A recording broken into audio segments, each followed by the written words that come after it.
Welcome to Season 2 of the Rebel podcast. It's episode number 26, and I'm sitting down with my friend Andrew Phung talking about his life so far. And so far, it is crazy. He's been winning lots of awards, he's doing lots of cool stuff. You probably know him as Kimchi from Kim's Convenience, or maybe even Luigi from Little Italy, or maybe just know him as Andrew, and he's one of the people that inspired you to get on stage at the world-famous Loose Moose Theatre. Regardless how you know him, he's full of hustle, stories, and great advice, and I can't wait to share it with you. This episode of Rebel is brought to you by DropBearandPanda.tv and the letter K for Kimchi. Don't miss an episode. Subscribe on iTunes, Apple Podcasts, Spotify, Google Play Music, or even our website at therebelrebel.com. And now for episode 26. Welcome to Rebel. I am sitting here in Kensington Studio with none other than Andrew Phung. Hello. How are you? I'm awesome, man. How are you doing? Merry Christmas. Yeah, Merry Christmas. Happy holidays. Happy New Year. I've just gotten so used to saying Happy Holidays. Yeah. But now there's a whole wave of like bringing back Merry Christmas. Right. So I don't know where to go anymore. Yeah. Because I honestly don't care. You know what I mean? Like I just want to say, have a good day. Like, Yeah. I hope things are well. Yeah. But people like they go hard on the wording, the phrasing. It's been a little weird. It has been weird. But weird. I go Happy Holidays, and I sometimes I'm trying to go back to Merry Christmas. Good for you. Sometimes I think so. I think at the core of those words is nothing offensive. Right. It's not to throw it in your face. No. It's just like, have a good 2 weeks in December. Right. It's cold as hell. Yeah. We did a little short last year called Happy Hannah Kwanzmas. Yes. I saw that. Yes. Which, maybe we say that from now on. I hope not. There's too many things to remember in that. Too many syllables. But thank you for having me. We are Michael and I. We've known each other maybe 5 or 6 years now. Yeah. Just turning 6. Wow. Yeah, and we met at Loose Moose Theatre. That's right. Where at the time, man, you're doing so many shows. You had like Past Your Bedtime with Renee Amber. Yeah. You were obviously Saturday night. Is that when you joined? Right around that time? Right around that time, yeah, because I did some tech for you back then. Oh, wow. Yeah, in 2012, Renee and I launched Past Your Bedtime at Loose Moose Theatre. And I've been at Loose Moose Theatre since I was 16 years old. Yeah. And so I think the trippy thing now is that I've been at Loose Moose close to 20 years now. Holy. And maybe 19 years. Yeah. And I think that trips people out because like it's very rare you see an improviser in the game that long. Totally. And then to see an Asian improviser out of Calgary be in the game that long. Right. I think is a surprise to people. Yeah. But it obviously everything that's come out of my life has been based out of Loose Moose. And the most important thing has been my friendships, my relationships. Yeah. So people like you and other performers and other volunteers. Yeah, it becomes like family. It is like family. Which is really cool. Yeah. So, back then to now, man, where do I start all these questions? Let's go back to like high school. Yeah. So you got inspired, like Loose Moose somehow got you involved, or you became aware of it when you were in high school. You're at Bishop McNally. Right? Yeah. We did some research. Oh yeah, buddy. I like it. It's on the Wikipedia. Yeah. Northeast Calgary. AndrewFung.com. Yeah. Northeast Calgary is where I grew up, and I didn't go to an art school. I didn't go to an athletic school. It was a school in the Northeast. The goal was to survive, to make it out, to graduate. But I'm very thankful for those experiences because that neighborhood in particular, like all the families were working so hard. And I remember I had wings with a bunch of my high school buddies this week. Oh yeah. And we made a comment about how as parents, I have 2 boys and everyone else has kids. Yeah. We're so involved in our kids' lives. Right. But then we're telling these stories about how we were getting into trouble in our teens. And we're like, where were our parents? Oh yeah. They were all working 2 jobs. Right. Yeah. And the hope was they hoped that another set of parents was watching us. Right. Somebody was off shifting. Yeah. And I think it's just like we saw how hard our parents worked. And what they had to do. So I worked really hard in school towards the tail end of high school. And then I remember my drama teacher brought in for like a week. She brought in a Loose Moose improviser. And I was like, cool. Oh, and found your tribe. I found my tribe. Yeah. Amy Poehler says that. Find your tribe. And I remember, I was mischievous and I think on the borderline of getting into trouble in school. Yeah. And my teacher was like, go down to Loose Moose. And she made us all go down to Loose Moose. And there were like 9 of us. and all Asian kids. Wow. And we showed up at the Loose Moose Theater. I've called that era the Asian invasion. And the Loose Moose never turned us away. They were like, okay, join us. Yeah. How do we get you into all shows? And I remember in Maestro, which is a format, they pick 13 players to play. All 9 of us would put our hands up. And if like one of us got in, it would be like, that person's our hero tonight. We would cheer that person That's on. awesome. The 8 of us would sit in the crowd and like clap really loud for them so they weren't eliminated. Yeah. And at one point there was 2 guys named Jeff. Yeah. And Dennis allowed both of the Jeffs to play as one person. Oh my God. So 2 Jeffs got to play as like one number. It was a train wreck. But it was so enjoyable and that's where I started. Awesome. Yeah. What's the one thing that you can say about that training or learning that you carry with you today? I think Loose Moose Theater trained me in a lot of ways. I think theatrically they taught me narrative. Yeah. They taught me how to they taught me comedic timing. Yeah. They taught me how to look at a story and look at the people and figure out what works best. And it's something I still continue to try to improve on. Yeah. Because I don't think I hope improvisers never get perfect. Right. Because I hope we're always struggling to get better and better as performers. But Loose Moose taught me that drive and that idea of like looking at what the scene needs rather than how can I be funny. Right. And that's something that I spent a lot of years working on, and it's still something I have to remind myself. And every time I go back to Loose Moose, Dennis Cahill, their artistic director, will sometimes remind me of like, Andrew, focus on what the scene needs and what your partner needs. I'm like, oh yeah, you're right, Dennis. Yeah. And then secondly, the thing that Loose Moose taught me is how to be a producer. So that's something that like isn't like. Not a lot of people get that opportunity because I think a lot of people come to Loose Moose, they look for the improv training and that's it. But I think the people who want to continue their career or make their career around theater and around improvisation, you have to produce your own shows. Yeah. And Dennis taught me how to produce a show. And more so, he didn't just teach me, he allowed me to fail in producing a show. So, we mentioned Past Your Bedtime, which was like my first late night improv show, but he let me produce like the high school tournament beforehand. Yeah. And he let me produce, silly little theater sports nights. And so learning how to like market a show, reach out to the press, get volunteers, put performers in. Yeah. I learned that from Loose Moose. And so that ability to be creative and problem solving and analytical in organization, I think has made me the person I am today. Not so much just a performer, but someone who goes out and like hustles work using that side of production to enhance or to showcase my performing side. And so, and I'm not blowing sunshine up your butt here. Thank you. Yeah. But I mean, I can't count on one hand the number of people like you that have got the hustle that you've got. Like ever since I've known you, you've been hustling, you've been out there working, you've been grinding, really to get to where you are. And kudos. Thank you. Got to eat, got to eat, got to pay bills. Yeah. Babies need new shoes. Yeah. Need new shoes. My kids need to eat. And I shared a quote the other day, and it came out in Star Metro on December 24th, Christmas Eve. Oh, yeah. By the way, great cover. Oh, thank you. Yeah. It's a picture of my mother and I at age 7, and they asked me what my favorite Christmas gift, and I said, from childhood. And I said that I shared this story how I didn't share Christmas with my parents from the age of 16 to 30. And I think that people like blows people's minds. They're like, are you okay with your parents? You talk to them? I'm like, I'm so close. The reason why I didn't share Christmas with them was because that was the one time of year they could close the business for 2 weeks and go to Vietnam or go travel. Right. And for me, I was like, cool, go travel. They work so hard, and for them to get a vacation, I want them to have it. So for me, it was never about, I'm on Christmas by myself. I looked at it as like my parents get to enjoy 2 weeks. Right. On the flip side, when I was 16, to get the house to myself for 2 weeks was pretty dope. So selfishly, it was exciting.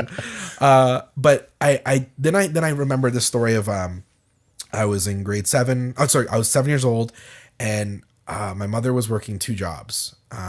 She would drop me off at my grandparents' house at 3:30 in the morning so she could make her 5 a.m. shift. She would work till noon, and then pick me up from school, and then take care of me until 5 o'clock, and then go work at Japanese Village from 5 until like midnight. Oh my God.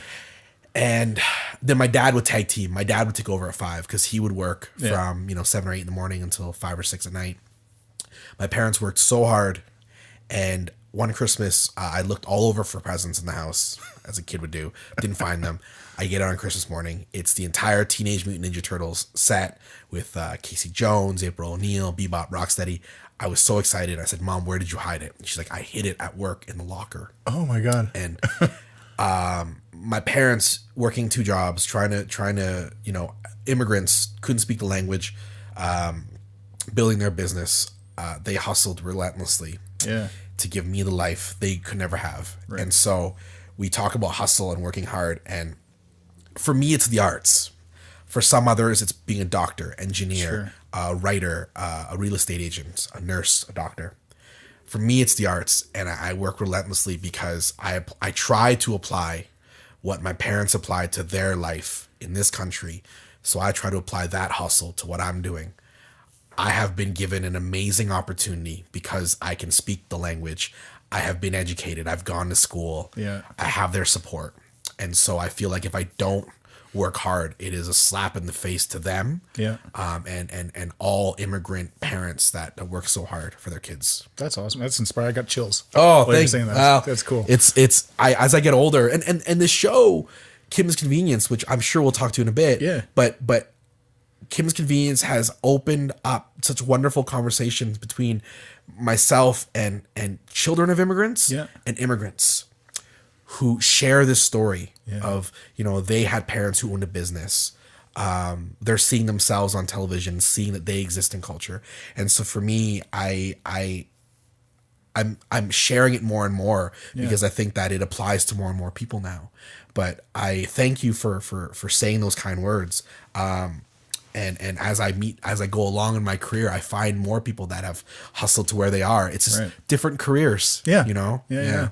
So, I love what you said about Kim's Convenience. We will get there in a bit, but like you do inspire other people. Like you, basically the high school program that we have at Loose Moose Theater right now is due largely in part to you. Yeah. Carrying the torch, and we've got an annual high school theater sports tournament. Yeah. We've got like a dearth of high school students always coming through the theater. We need them. We need them for that theater. They're amazing. Yeah, they're amazing. Like talented. So is that, one of the ways that you've given back? I think with Loose Moose in particular in the Calgary arts community, it was never like, it's not even giving back. It's just like my duty as a person who came out of that theater is to constantly give back to the next generation. Right. And the next generation isn't just young, because when you joined the theater, you were not a teenage kid. What? Yeah, you joined. This was because from what I remember, this was your second go at Loose Moose. That's right. Yeah. You had gone there as a younger man. Yeah. You had taken time off as a father and as a husband. Yeah. And life brought you back. Yep. And so for me, Loose Moose isn't just a place for young people. It's for people just discovering or reconnecting with their artistic career. Yeah. And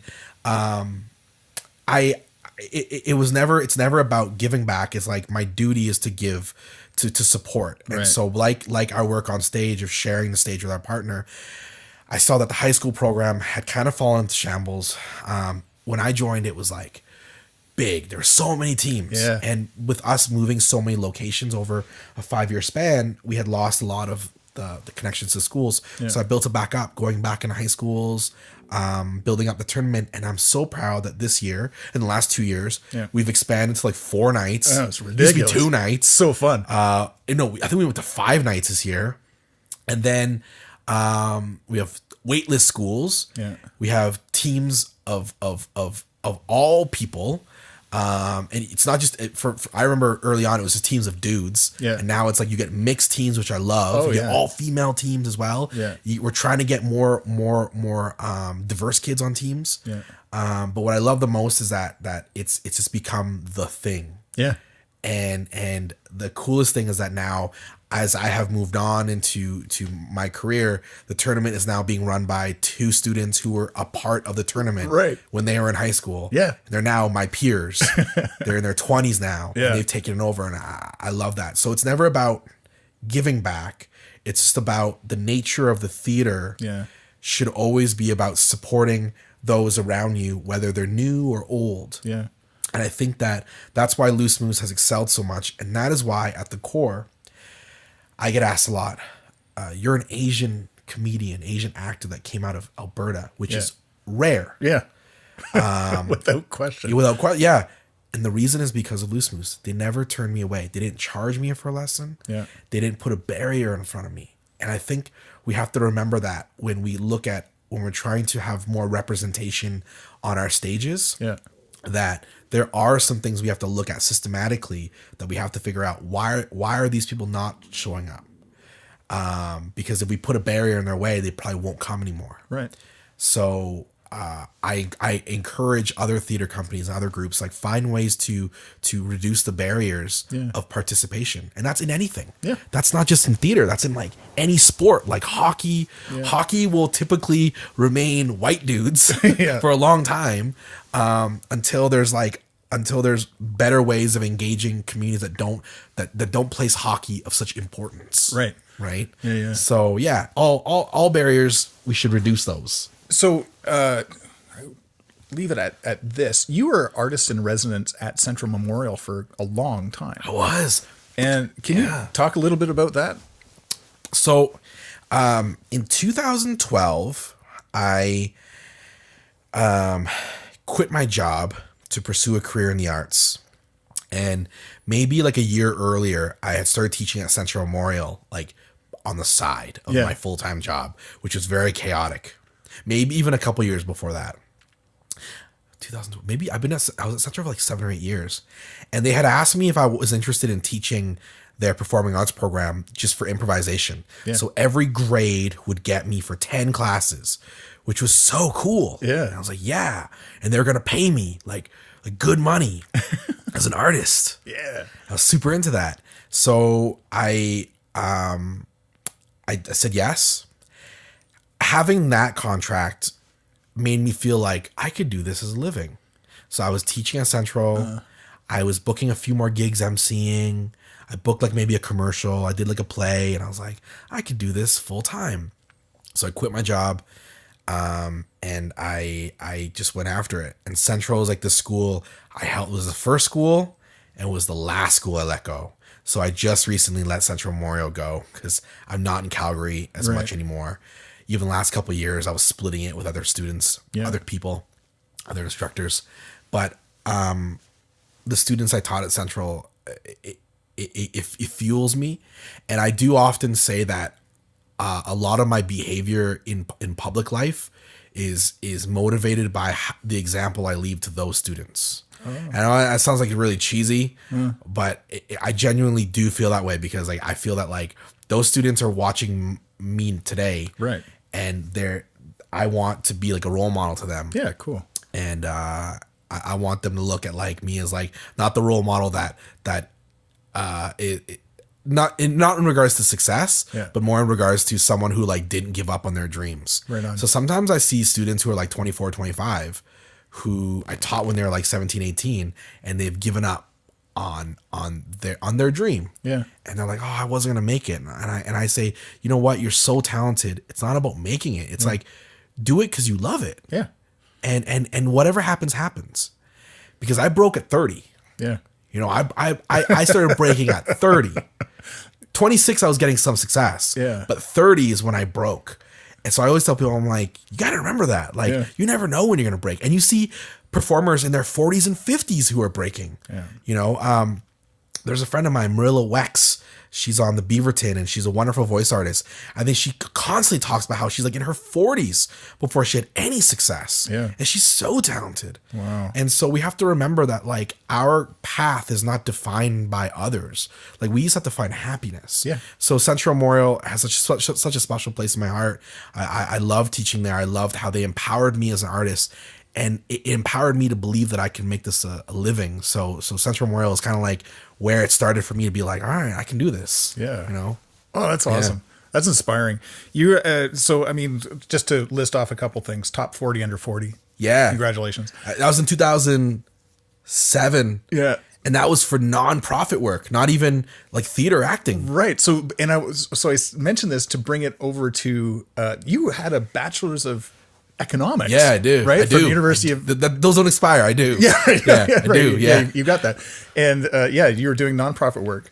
And so you got recognized for that. Yeah. And then you got a couple Fast Forward awards: best comedian, best actor, best local actor, best comedian. Then you got best of Calgary, accolades. Well, they kind of all flowed into each other because like the top 40 under 40 by Avenue, I got that for my nonprofit work. Yeah. And so I've applied my Loose Moose training to everything I've done. So I applied Loose Moose to like nonprofit sector and like how I ran youth programs. Oh. So like I ran youth programs and I feel in a pretty like awesome way. Yeah. The same way of like reduce barriers, make them fun. Yeah. Don't make them boring. Let's go to funders and raise money for like really cool things. Yeah. So when I took over at Youth Central, I wanted to make everything really fun. Yeah. And really accessible.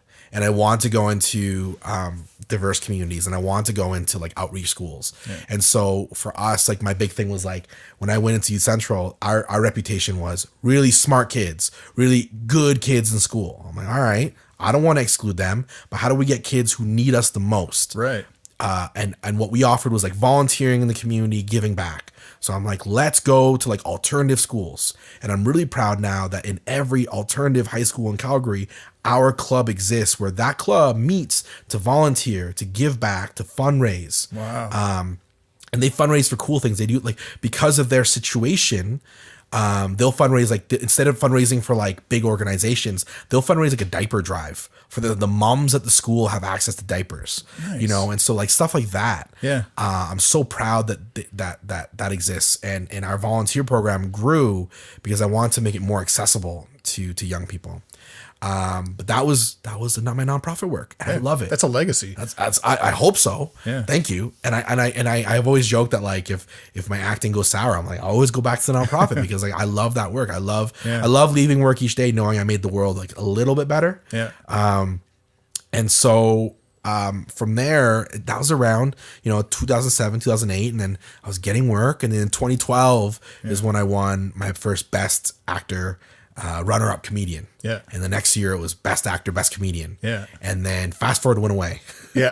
and then Best of Calgary came along, and Best of Calgary was Best Actor, Best Comedian. And I've exchanged it. Best Actor, Runner-up, Best Actor, Runner-up, Best Comedian. I've shared it with Laurie Gibbs and Dave Kelly, who I will happily share anything with. Yeah, those guys are great. The Calgary community has been really supportive of me, and I do say that like I think our city and our province gets a bad rep sometimes if they say, oh, Alberta, there's no art in Alberta. Well, you're wrong. Yeah. Wonderful art exists. You wrote a play last year. Yeah. People write, people create, and more so people create for the love of it. Absolutely. Because if there's less people making it a living here doing that, they do it because they love it. Yeah. And I think that mentality, because they do it because they love it, does separate us from Vancouver or Toronto, whereas a lot of people there do it to make a living doing it. Right. And so people here, they do it because they love it. And the Calgary community, the press have been so supportive. Yeah. Every show they've supported, our stuff at Loose Moose, my TV and films, they've been so supportive of. Right. Yeah. You did some Cowtown stuff. Cowtown, which is like a show me and my buddies did for Telus Optic. Yeah. Helm my buddy Ramin, and that was like this small little thing, but you do because you love it. You work hard at it. Yeah. You try to create good work, but the Calgary community has been really supportive of me. Yeah. And you won a Rosie. Not a lot of people outside of Alberta know about Ampia or the Rosies, but you took that home too. Well, every region in Canada has like their own film board, right? And so Vancouver has one, Alberta has one, I'm sure Winnipeg has one, BC has one, Saskatchewan has one. And so I got nominated for a Rosie in the category of Best Alberta Actor. Yeah. Because they have to do it in a way like, because there's not enough Alberta productions, they have to open it up to just actors as a whole. Yeah, sure. And I got nominated, and Edmonton actor Sean Johnson was nominated 3 times for that category. Like it was me, Patrick Curry, Joe Perry, and then Sean Johnson 3 times. And I thought that was so funny because I'm like, he has a 50% chance of winning, and he's very good. Yeah, he's very good in everything he does. He plays. He to me, he's like the epitome of like Alberta cowboy. Wise voice, hard worker. So I thought he was gonna win it, and I unfortunately I wasn't there to accept it. Yeah, but it's an honor. I just packed it and put it in my carry-on to go to Toronto. So I'm very I love it. And then alongside with that is 2 Canadian Screen Awards. I know, which is, man, I know, how awesome is that? Well, and for those listening, it's like Canadian Screen Awards are like the Canadian Emmy. Yeah. And I remember like doing Kim's Convenience and thinking to myself, like, this is a legitimate thought. I'm like, oh man, I would be so happy if like in any of the years we did the show. Yeah. Maybe the show goes 1 year. Maybe the show goes 7 years, 8 years. Just one time I could get nominated. Yeah. Like that's all I wanted. Yeah, nomination. Yeah. And so I remember they were announcing the nominations, and I was watching the live stream sitting on the toilet in my room at like 7 in the morning, and I was alone. Yeah. I didn't want anyone around me, and I read it and I saw my name, and I was bawling on the toilet, like ugly crying. And my wife comes in and she's like, "What's wrong?" And she looked at me, and I said, "I got nominated," and like she started crying. Oh my god. It means a lot. It means a lot. It honestly means so much to be nominated. Yeah. To win one and then to win a second one. Like I can't. Everything that's been happening in life has been so wonderful. Yeah. And those are pinch me moments. I can't thank people enough for voting and for watching the show, but like that means everything. Yeah. Let's use that as a jumping off point. So you guys are season 3 of Kim's Convenience. Yeah, airing, depending when this comes out, maybe next week. Yeah. January 8th. Oh yeah, 2019. Be right after that. Yeah. January 8th, season 3, Tuesdays on CBC at 8:00. Taking over Mercer's spot. What? Holy man, that's like I turned to Paul who plays Appa, and I was like, dude, we're taking over Mercer's spot. Like that means that CBC has such confidence in us. Yeah. To give us such a prestigious time spot that Rick Mercer has just grown. Yeah. He has revolutionized the way, or he has brought back comedy to Canada. He's brought that humor back. And so to follow in his footsteps, unreal. Yeah. And what I love, I see a lot of press around your show. Like lately, it's just been, when you guys first came out, that was huge. Yeah. And then it was all about the immigrant story. Yeah. Like for, season 1. Yeah. And partly into season 2. But you guys have transcended this idea of it just being a show about immigrant families. And that was the hope. The thing for us was we knew the show was good. Yeah. And the idea is that I think the press sometimes, I think the public doesn't know how to take a show like that. Sure. And they see the show and they're like, oh, this is going to be an immigrant show. Yeah. But that was never the intention. The intention, it's a show about Canadians. Yeah. So it's so human and so Canadian. Yeah. Everything. Appa is so Canadian. Appa, and I look at the characters and I'm like, you have Appa and Amma who are like the older generation of Canadians. And then you have Janet, Kimchi, Jung, and Shannon who are like the current generation of Canadians. Yeah. And within the struggles is the heart of the show. Yeah.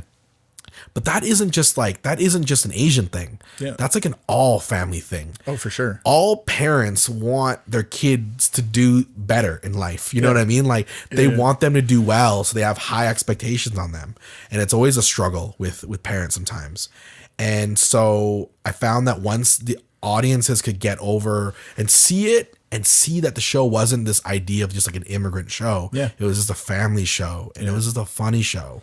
And I will say, going to season 3, like season 3 is the funniest season. That's awesome. We were pushed hard. Yeah. Yeah. Like I feel like all of us, we just want to prove that we're not a fluke, and that we are good at what we do, and the writers are fantastic, and we won a CSA. So Paul won back-to-back CSAs for best lead actor in a comedy. I won best supporting actor in a comedy 2 years in a row, and then last year we won best comedy series. And for us, it was this badge of honor that we're like, we're gonna crush it.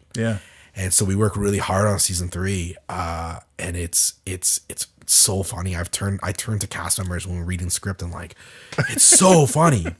But then the interesting thing that happened was it went on Netflix. And it blew up.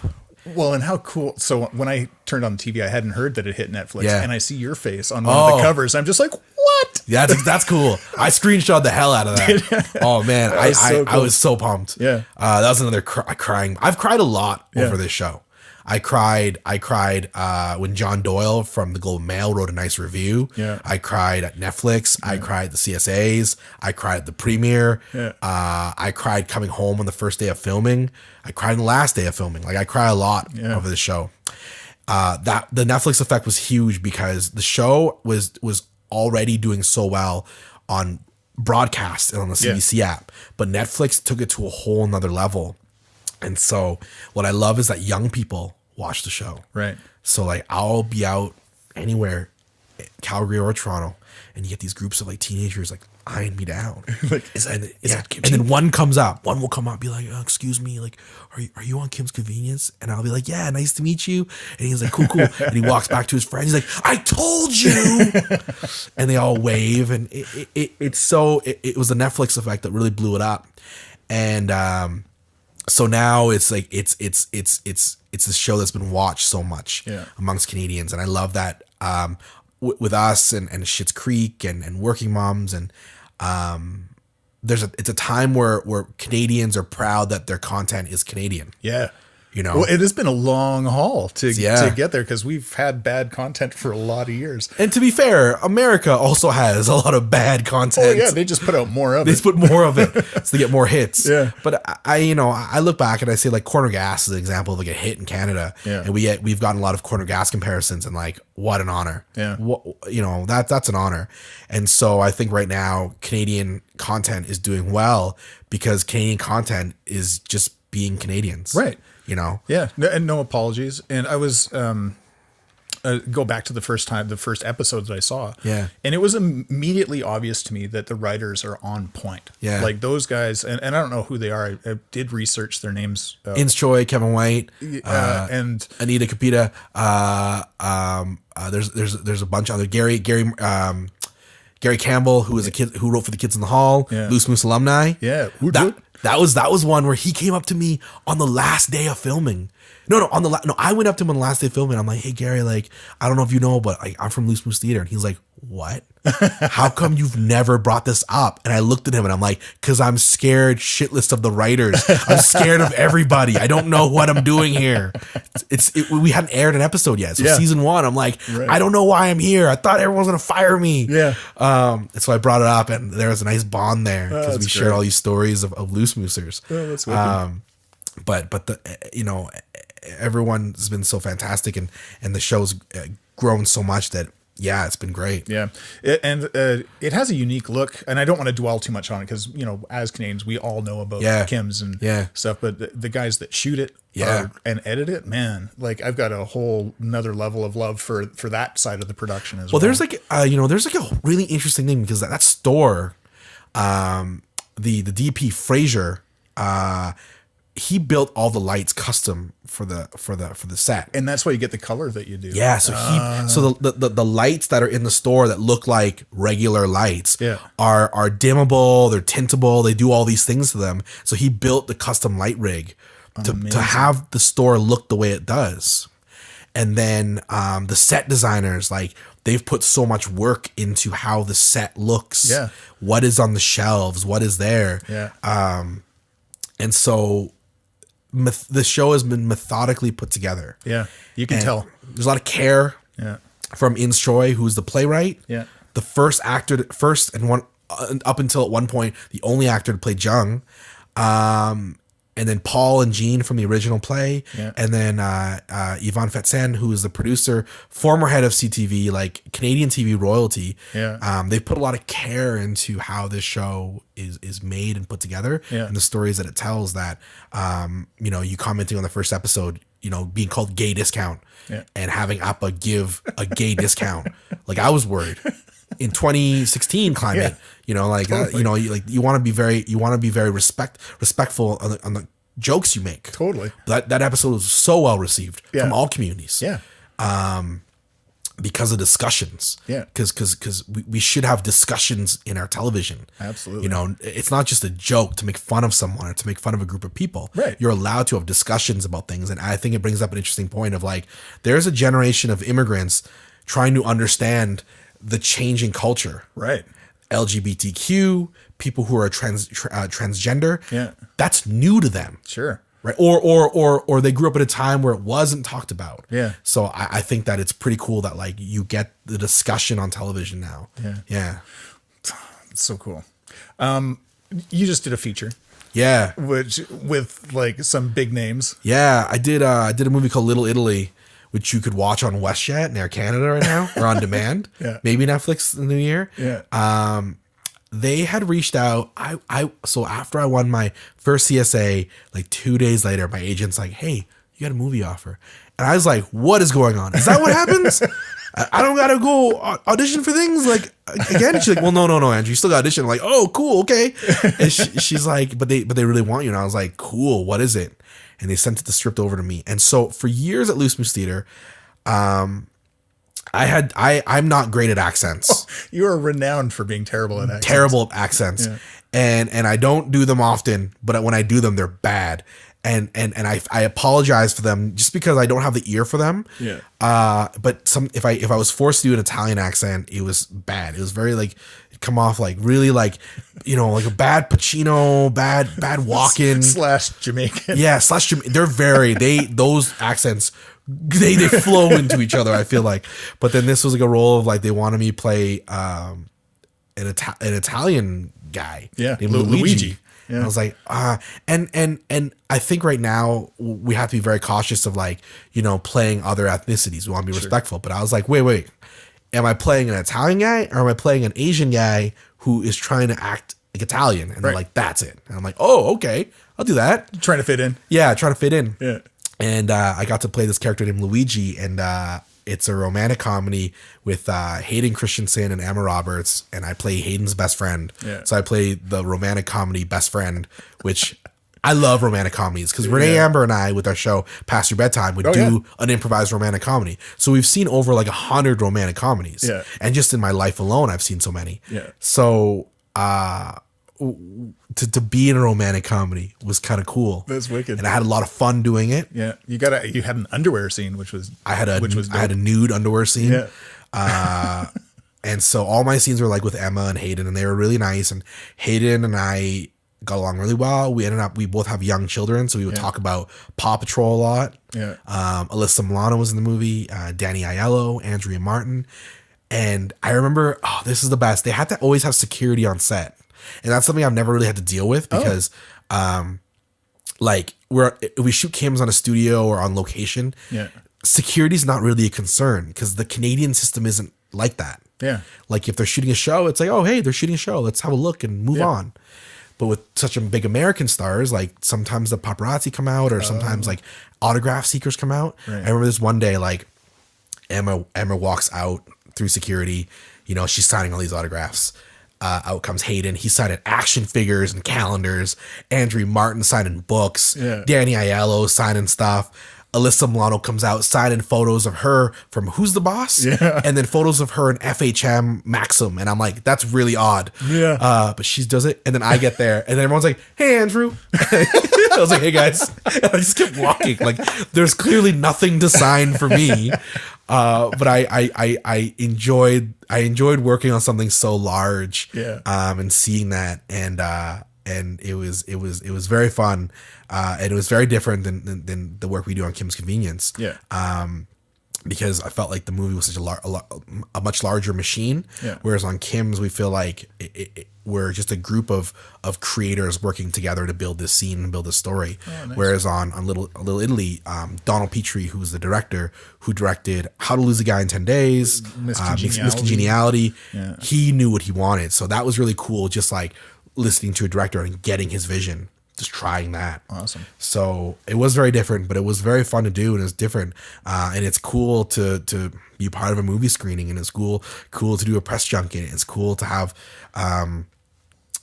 What's actually really cool is seeing tweets come out of people being like, "Oh my God, watch this movie with Emma Roberts and Alyssa Milano." But wait, is Andrew Phung from Kim's Convenience in it? And it's the Netflix effect again, where like Kim's went to the U.S. in July, and Little Italy came out in August. So Kim started doing well in the US, and Little Italy was released. So like they kind of all come together, and so that was really cool when people watch this movie not expecting to see me, and then seeing me and putting that together. Awesome, and that meant a lot. No kidding. So do you have other projects coming up that you can talk about, or? Yeah, so the thing with the hustle is like you're just always like working on so many things. You're always just like doing something. I think. Personally, my project right now is I've been based out of Calgary I've been based out of Calgary my whole life. Right. And for season 1 and season 2 of Kim's Convenience, I shot those away from my family, my wife and son, and then my wife and 2 boys. Yep. And the reason why I was in the first season, I didn't know what this was going to be. Yeah. I didn't know what this show was. I didn't know how big my role was going to be. Yeah. And so I didn't want to move my family out. Didn't know the city, so I went out to shoot the show, and I would come home every 3 weeks, see my family. Oh, that's hard. It was really hard, and you got kids, and that's hard. It was really difficult. Yeah. In season 2, we were planning to move my family out, but my second son was just born. Right. So he was like 3 months, and I didn't want to move my wife and 2 boys because my wife would have been so alone. Yeah. Has Tam got family here? All of our families here. Yeah. My parents, her sister, all my cousins, all of our friends. Yeah. And so that would be unfair to her. Absolutely. Because I work long days on the show. And so I would come home again. It was the same thing. It was hard because I did Little Italy right into season 2. And so it's part of the work. I get to go do this. And this is just the downside of it. Yeah. Season 3, moved my family out. We rented a place. It was the best summer. I'd work those long days, but I'd come home and see them. Yeah. And at least they'd see me in the morning. Yeah. Or we would have weekends together.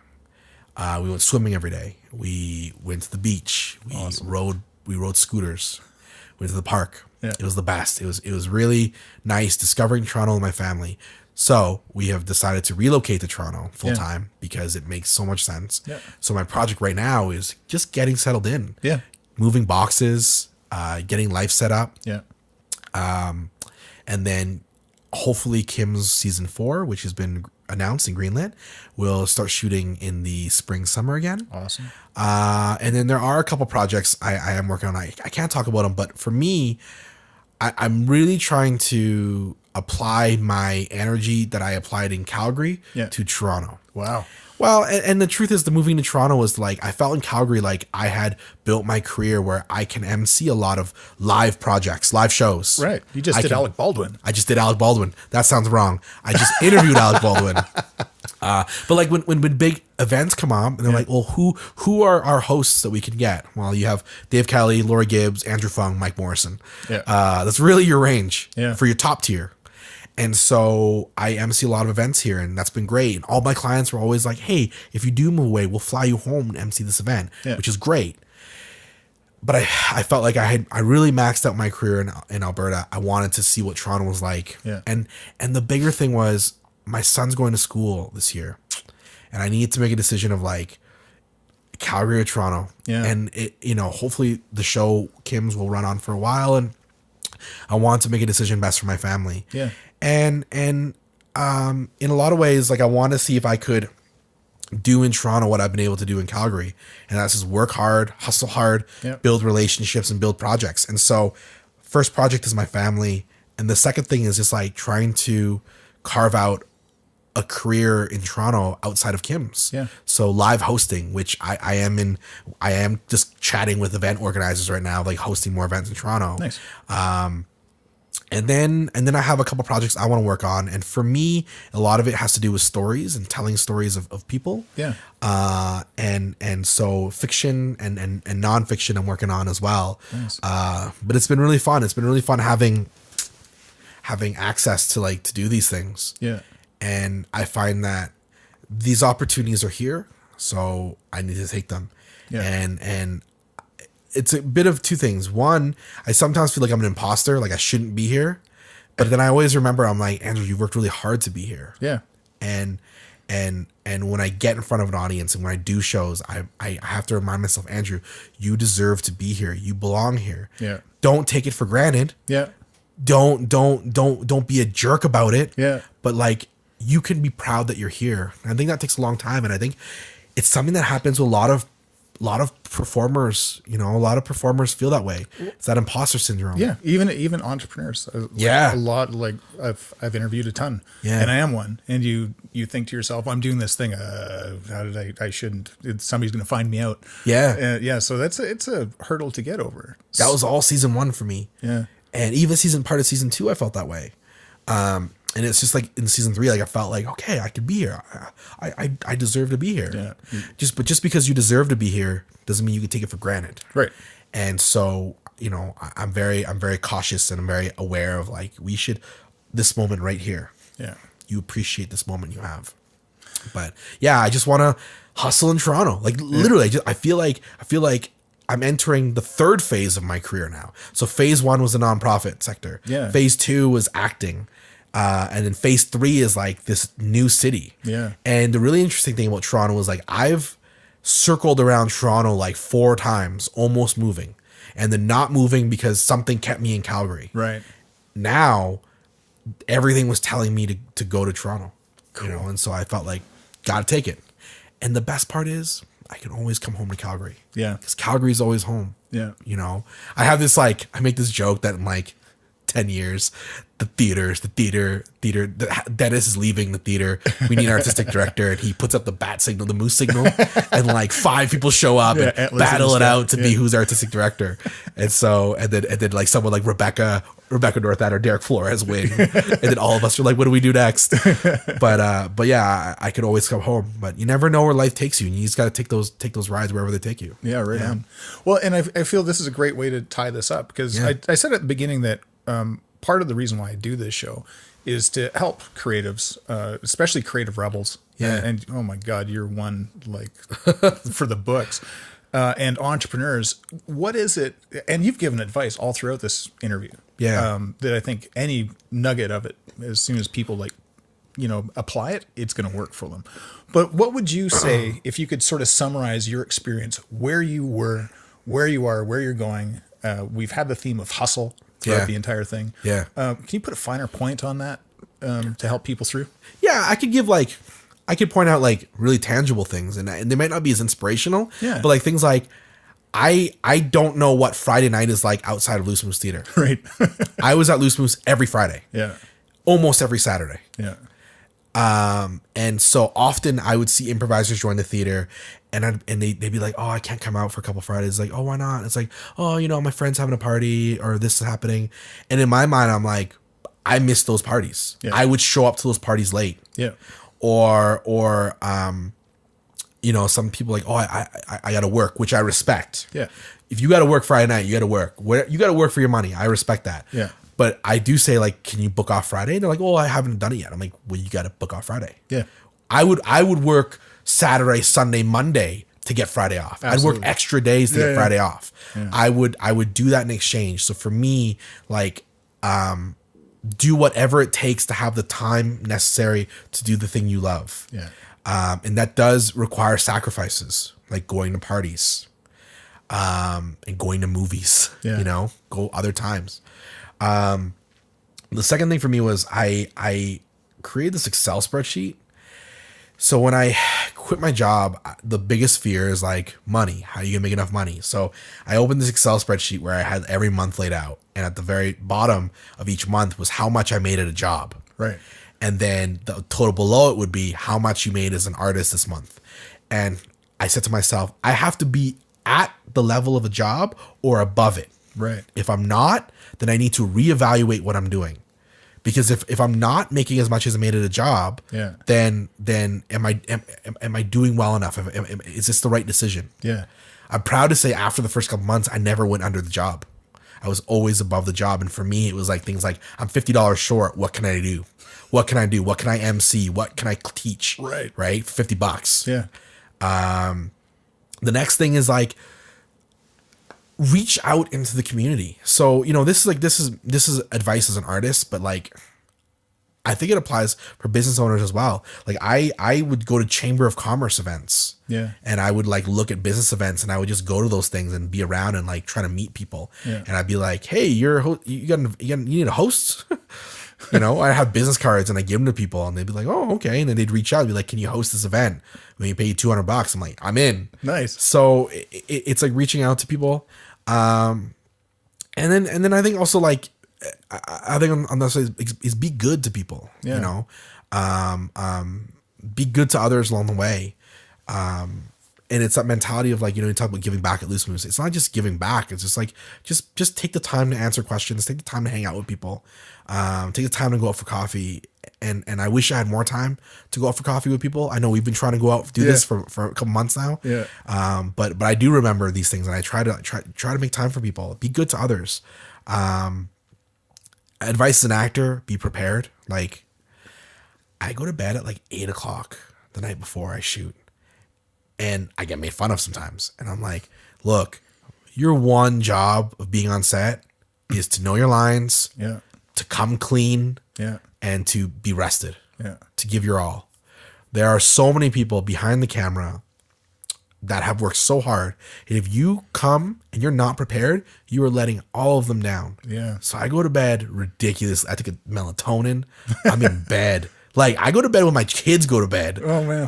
And I get up at like 5 and I try to like give myself an hour to wake up. Yeah. And so when I get to set, people are like, whoa, you're jacked. And I'm like, I know, I'm ready to do this.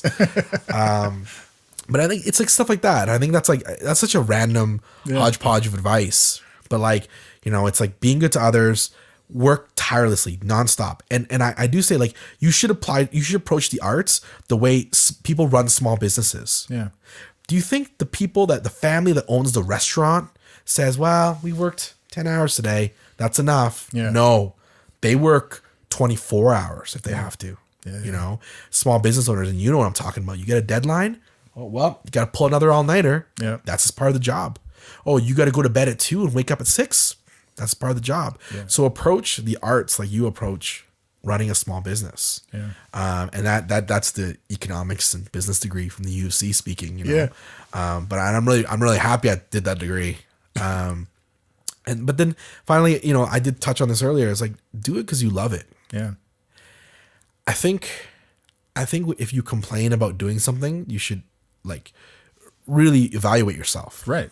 Evaluate why you want to do it, And so I get to go MC an event. I get to go make a TV show. Yeah. I get to act. I get to write. And so you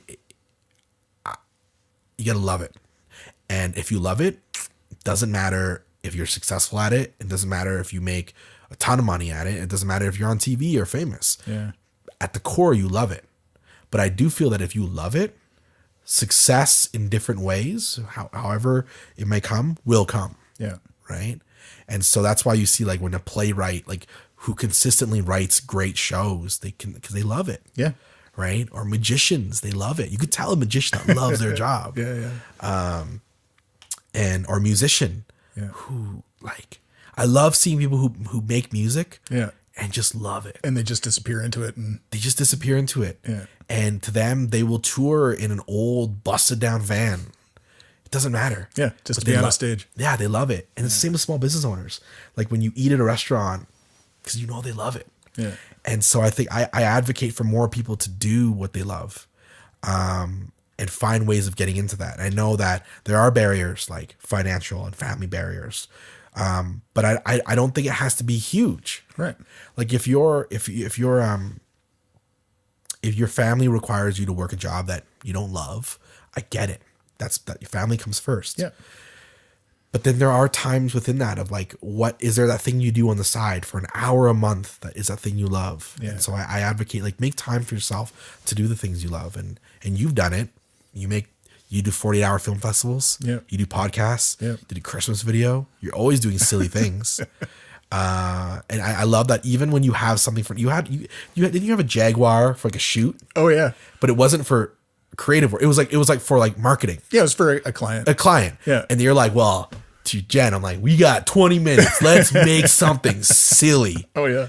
Right. It was so dumb. And it was a video of you guys pronouncing Jaguar. Yeah. And I'm like, that's great. Yeah. So we have to enjoy those little moments. Yeah. And I feel so lucky that I've been able to take my little thing, my little joy, and make it into my life. Oh, that's kick-ass. Yeah.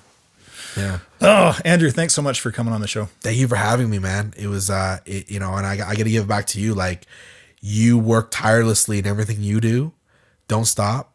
Yeah. It seems like you love it, but also you do marketing as a career. Yeah. And you genuinely seem to love it. And so I think that in this world, like, I hope that others can find that, and it may come in different points in their lives, and it came at a different point in your life. Oh yeah.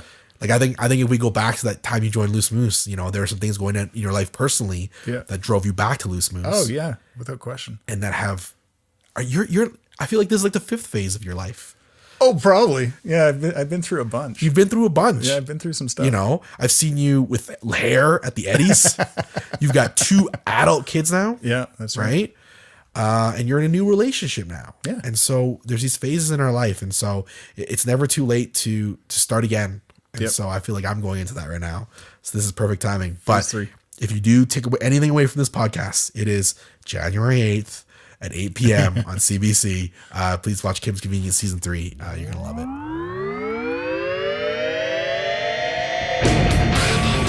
Thanks for joining us.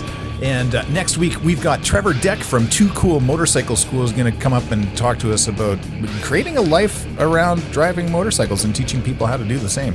It's something really close to my heart and something close to his. I'm sure you're going to love it. So don't forget to tune in next week to the Rebel podcast with Trevor Deck from Too Cool Motorcycle School. Also, don't forget to subscribe. You can subscribe to us on iTunes, Spotify, Apple Podcasts, Google Play Music. Even hit our website at therebelrebelpodcast.com, and you can sign up there to be informed when we got new episodes dropping. Thanks again for listening, and thanks to Emery Chords for the kick-ass theme music.